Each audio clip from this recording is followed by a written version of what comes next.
জগৎ জীবকে উদ্ধার করা এই নাম দিয়ে, যে নাম সমষ্টিগতভাবে মানুষ নিতে পারে, স্তর বাই স্তরে।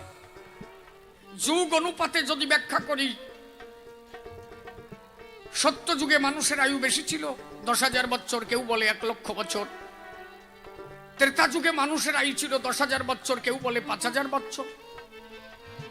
দাপর যুগে মানুষের আয়ু ছিল 5,000, কেউ বলে 1,000। কোন শাস্ত্রের রেফারেন্সে বলে।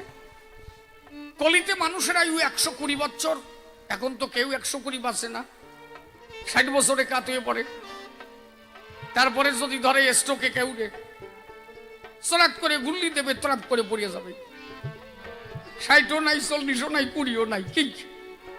আর তারপরে যদি হার্ট অ্যাটাক কারো হয়, হয়ে গেল কার সারা। তাহলে কলিতে যাতে মানুষ সহজলব্ধ ভাবে হরিকে পায়, একদম সহজ পথ, সহজভাবে ঈশ্বরকে পাওয়ার বিধান, সেটা একমাত্র মতুয়া দর্শন। এটা দেখাই ছিল মহাপ্রভু বৈষ্ণব দর্শনে। কিন্তু কিছু বৈরাগী মহাপ্রভুর আদর্শটাকে নষ্ট করে দিল। মহাপ্রভু যে ভাব দিতে এসেছিল, তার বিন্দু মাত্র ভাব বৈরাগীরা ধরে রাখে নাই। হরিচাঁদ ঠাকুরের কেন আসতে হলো? মহাপ্রভু যে ভাবটা পূর্ণভাবে প্রকাশ করতে চেয়েছিলেন, কি চেয়েছিলেন মহাপ্রভু, কি দিতে এসেছিলেন মহাপ্রভু? মহাপ্রভু শ্রীমতী রাধারানীকে বললেন, যখন তিনি দাপর লীলায় কৃষ্ণ ছিলেন, রাধা, আমি তোমার চরণে হয়েছি বাধা, তুমি আমাকে এত ভালোবাসো, যদিও রূপ আমার কালো, কিন্তু তোমার কাছে লাগে যে কত ভালো। এত ভালোবাসলে তুমি আমারে, কি পেয়ে তুমি ভালোবাসলে? আমার কোনটুক তোমার ভালো লাগে তাই পাও। রাধা করে বর্ণনা, বন্ধু, আমার জায়গায় যদি দাঁড়াইতে, তাহলে বুঝতে পারতে কি হলে তোমারে ভালোবাসা যায়। এটা বলে প্রকাশ করা যায় না। গোবিন্দ বললেন, রাধারানীর ধারে যদি ভালোবাসো তুমি আমারে, আমার কথা নেও। তুমি এত ভালোবাসলে আমারে, আমি বাধা পড়লাম তোমার ভালোবাসার তরে। আমি এই প্রেম দিতে যাব নদীয়ার ঘরে। আমারে তোমার 3টে জিনিস ভিক্ষা দাও। কি কি? তোমার ভাব কান্তি বিলাস অঙ্গে লেব আমি নদীয়ায় গৌর হব। আমি ভগবান হয়ে ভক্তের ভাব কি, এইটা আমি নিজে অনুধাবন করতে পারি নাই। আমি যদি ভক্ত হই, মনে আছে ভাবো, ভগবান ভাব ছেড়ে যখন ভক্ত হয়ে আমি যাব, তুমি যে কি রূপে আমাকে ভালোবাসলে আমি বুঝতে পারবো। রাধারানী বললেন, আমি দেব। কি কি চাও? বললেন, তোমার ভাব চাই। তুমি যেভাবে আমাকে ভালোবাসলে, আমাকে পাওয়ার পরে তোমার মধ্যে যে ভাবের সঞ্চার হয়, ওই ভাবটা আমার দাও। আর কি? তোমার কান্তি। কান্তি মানে হচ্ছে দেহ। আমাকে পাওয়ার পরে তোমার দেহের মধ্যে যে সুখ হয়, এই দেহটা, কান্তিকে আমার দাও। তোমার ভাব, কান্তি, বিলাস, এই 3টে আমাকে দাও। এই 3টে যদি দাও, আমি ভক্ত হব। ভক্ত হয়ে আস্বাদন করব তুমি কেমন করে আমাকে ভালোবেসেছ। এই যে আমি যেমন কবি গান গাইছি, আমি কি গাইছি না গাইছি, এটা কিন্তু আমার বোঝার শক্তি নাই। আমি কি গাইছি আমি নিজে কিন্তু আস্বাদন করতে পারছি না। আস্বাদন করতে পারবো কখন? আপনাদের মতো ভক্ত হয়ে আমি যখন গান করব, শ্রবণ। গোবিন্দ তাই বললেন রাধারানীকে, রাধা, তুমি যে আমাকে ভালোবাসো, কি পেয়ে ভালোবাসলে, এইটি আমি বুঝতে পারলাম না। তাহলে আমি যদি বুঝতে চাই, আমাকে ভক্ত হয়ে যেতে হবে ধরায়। কথা নেও, তোমার 3টে ভাব দাও, ভাব, কান্তি, বিলাস। আমি নিজে ভক্ত হব। রাধারানী বললেন, দিলাম তোমারে, তবে আমার একটা কথা নিতে হবে। কি? আমি যে প্রেমে বাঁধলাম তোমারে, এই প্রেম দিলাম তোমারে, অসুবিধা নাই। কিন্তু সেদিন তুমি একা একা আমার সাথে কথা দিতে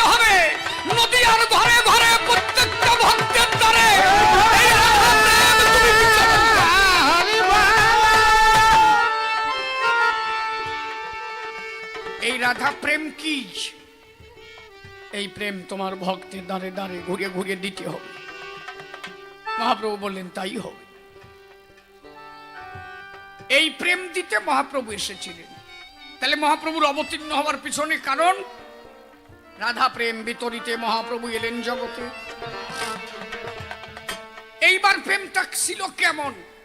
এইতে যদি বৈষ্ণবেরা করে আস্বাদন, তাদের কাছে মতুয়া বৈষ্ণব পার্থক্য থাকে না কখন। রাধারানীর ভাবটা কেমন? রাধারানী একদিন পর্বতের পাশে গোবিন্দ বাঁশরি বাজাচ্ছে। রাধারানী রন্ধনশালায় রন্ধন করছেন। রন্ধন করতে করতে করতে করতে হঠাৎ করে গোবিন্দ তার বাঁশরির দিয়েছে টান। শুনিয়া বাঁশরির টান রাধারানীর হয়েছে মনোচাটন। গোবিন্দের বাঁশরিতে রাধা রাধা রাধা বলে বংশীধ্বনি করে যখন, থাকিতে পারে না রাধারানী ঘরে তখন। ছুটিয়া চলিছে রাধারানী কোথায় কৃষ্ণ মদন মোহন। গোবিন্দ দেখছে তাই রাধা বাঁশরি শুনে দৌড়ায় আসে। গোবিন্দ মনে মনে ভাবলো তাই একটু ছলনা করি, কেমন ভালোবাসে আমারে একটু দেখতে চাইছে। দেখো রাধা প্রেমটা কেমন। এ যদি কোন বৈরাগী বসে মতুয়ার ভাবের সাথে বিন্দু মাত্র রাধা প্রেমের পার্থক্য নাই। প্রকৃত বৈষ্ণব আর প্রকৃত মতুয়া এর মধ্যে বিন্দু মাত্র পার্থক্য, কিন্তু এখনকার বৈরাগীর সাথে মতুয়ার মিলতেছে না। কেন? এই আকাঠা বৈরাগী আর আকাঠা মতুয়া একে মিল নাই। কিন্তু আদিতে যারা প্রকৃত বৈষ্ণব ছিল, প্রকৃত মতুয়া ছিল, তাদের মধ্যে মিল ছিল। কারো সঙ্গে কারো ছিল না লড়াই।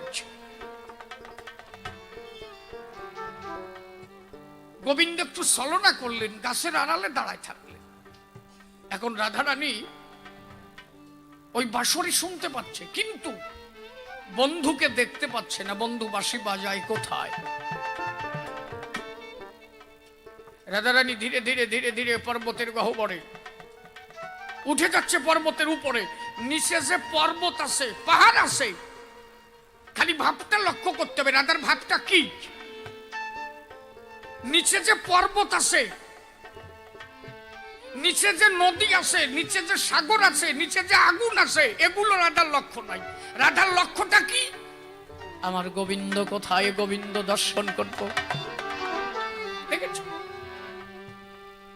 আর গোবিন্দ কি করছে? গাছের আড়ালে একটু চুপ করেছে, দেখি কেমন ভালোবাসে। উনি দিয়েছে বাঁশরিতে টান। পর্বতের গায়ে বাঁশরি ধাক্কা খেয়ে রাধা বুঝতে পারছে না গোবিন্দ বাঁশরি বাজাচ্ছে কোথায় বসে। এখন এই যে প্রতিধ্বনি হচ্ছে পর্বতে, বাঁশরি শুনে রাধারানী ভাবছে হয়তো উপরে হতে পারে। শুধু দেখছে কোথায় কোথায় কোথায় বাজায়, গোবিন্দ কোথায়। গোবিন্দকে দেখবে বলে রাধারানী আস্তে আস্তে উঠে চলে। ধীরে ধীরে রাধারানী উঠে গেছে কোথায়? পর্বতের শিখরে। যেমন মাউন্ট এভারেস্টের উচ্চতা ৮৮৪৮ কিলোমিটার, তেমনি পর্বতের শিখরের উপর রাধারানী দাঁড়ায় আছে। গোবিন্দ ভাবছে রাধা গেল কোথায়? রাধাকে দেখা যায় না কেন? গাছের আড়াল থেকে গোবিন্দ দেখে, রাধাকে দেখা যায় না, কোথায় গেল? হঠাৎ করে উপর দিকে তাকিয়ে দেখে পর্বতের উপরে রাধারানী দাঁড়িয়ে আছে। এত ভালোবাসে আমার, এত বড় পর্বতের উপরে রাধা উঠে গেল, কখনো ভাবলো না পড়ে গিয়ে মরে যেতে পারি। এই পর্বতের উপরে আছে দুটো মণি, একটা সূর্যমণি আর একটা চন্দ্রমণি। চন্দ্রমণি কারে কয় আমি তাই শোধাই। চন্দ্রমণি হচ্ছে যার থেকে প্রচন্ড ঠান্ডা, অর্থাৎ যেখানে মানুষ দাঁড়ালে সঙ্গে সঙ্গে বরফ হয়ে যায়। চন্দ্রমণি দিয়ে প্রচন্ড পরিমাণ ঠান্ডা হাওয়া, যেখানে মানুষ দাঁড়ালে সঙ্গে সঙ্গে বরফ হয়ে যাবে। আর একটা হচ্ছে সূর্যমণি, যেখানে দাঁড়ালে মানুষ সঙ্গে সঙ্গে ভস্মীভূত হয়ে যাবে। এই রাধা প্রেমটাকে আগে বুঝতে হবে। রাধা প্রেমটা কি? বৈষ্ণব কি, মতুয়া কি।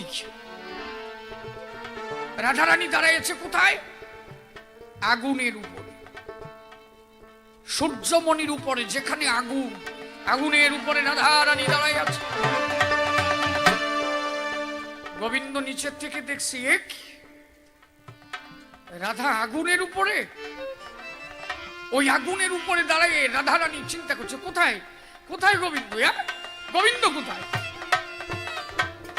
আর গোবিন্দ নিচের থেকে চিন্তা করছে, রাধা আগুনের উপরে দাঁড়ায় আছে, তবুও রাধার লক্ষ্য নাই যে আমি আগুনের উপরে দাঁড়ায় আছি।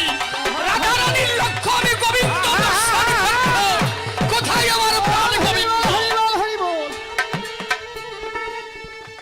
তাহলে রাধা প্রেমটা বুঝতে পারছেন? কোন স্তরে দাঁড়ালে রাধা প্রেম আস্বাদন করা যায়? এই রাধা প্রেমের প্রেমিক হলে যদি বৈষ্ণব হয়, তাহলে একজন মতুয়াও প্রকৃত বৈষ্ণব। এখানে দলটল বরণ হয়ে গেছে না, নাকি সামনে দল আইছে, দলসা হয়ে গেছে না? এই যে মতুয়ারা যখন রাস্তায় চলে, অনুরাগে চলে। অনুরাগ, অনুরাগ কারে বলে? খালি অনুরাগ শুনেছি, অনুরাগ কি এটা অনুধাবন করবে না। রাধারানী কৃষ্ণকে পাবে বলে, কৃষ্ণকে পাবে বলে পর্বত না পাহাড় না সাগর না নদী না সূর্যমণি না আগুন না ঠান্ডা, এইটা রাধার ধরন নাই।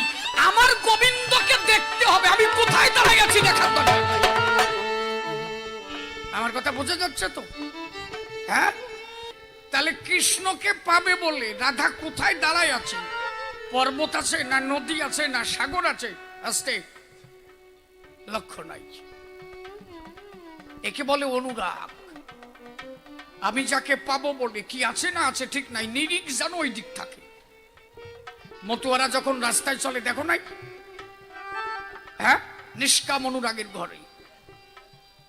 হরিবোল, হরিবোল, হরিবোল, হরিবোল, হরিবোল, জয় হরিবোল, হরি হরিবোল, হরি হরিবোল, হরি হরিবোল, হরি হরিবোল, হরি হরিবোল, হরি হরিবোল, হরি হরিবোল, হরি হরিবোল, হরি হরিবোল, হরি হরিবোল, হরিবোল, হরিবোল, হরিবোল, হরিবোল, হরিবোল, হরিবোল, হরিবোল,